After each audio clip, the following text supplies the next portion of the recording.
Шановні українці, українки. Dear Ukrainians, just now, over the past few days, I have already held nearly 20 conversations with our partners, and every single one of them says the same thing. We are impressed by how Ukraine is holding on under the current pressure, by how Ukraine keeps fighting in pursuit of peace for its people, and in truth for everyone in Europe, at the very least in Europe. Today, I spoke with the President of Finland. Alex briefed me on what Russia conveyed, both formally and informally, and on the conditions Russia is putting forward. And now we are preparing for a meeting with the American side to discuss the steps needed to make peace a reality, and to ensure it is a dignified peace. And when all attention is focused on diplomacy and on defending ourselves in this war, we need internal strength. Internal strength is the foundation of our external unity and of our relations with the world. And for that internal strength to exist, there must be no reasons to get distracted by anything other than defending Ukraine. I want no one to have any questions for Ukraine. So today, these are the next internal decisions. First, there will be a reset of the office of the President of Ukraine. The head of the office, Andriy Yermak, has submitted his resignation. I am grateful to Andriy for always representing Ukraine's position on the negotiation track exactly as it should be represented.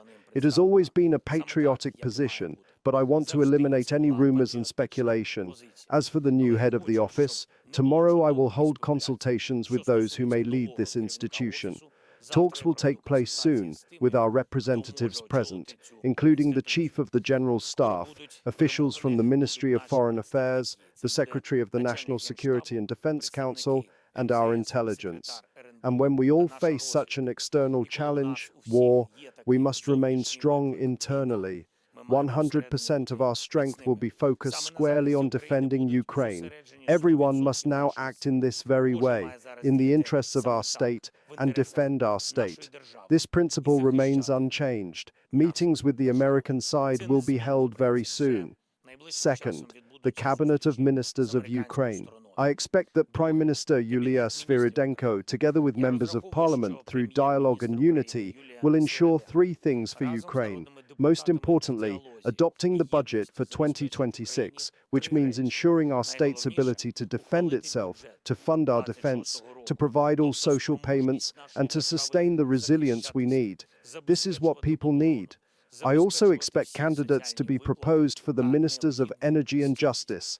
The current ministers must be evaluated in a way that allows absolutely clear conclusions, whether these officials meet the challenges of both this winter and this war. Third, I spoke with the Security Service of Ukraine, asking them to carry out their own assessment of the situation within the law enforcement system and in the regions.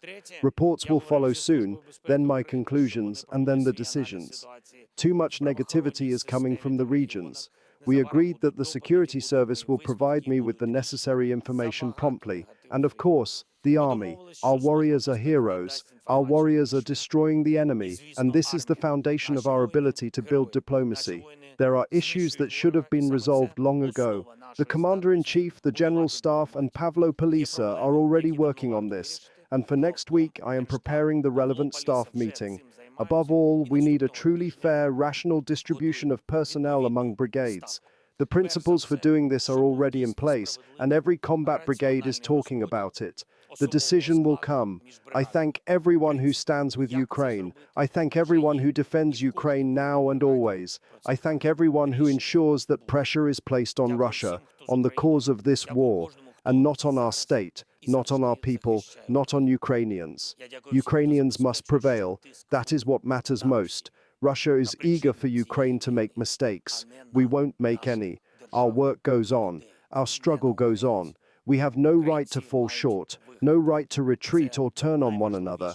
If we lose our unity, we risk losing everything, ourselves, Ukraine, and our future. We must stand together. We must hold our ground. There is no other choice. There will never be another Ukraine. We defend Ukraine. Не дотиснути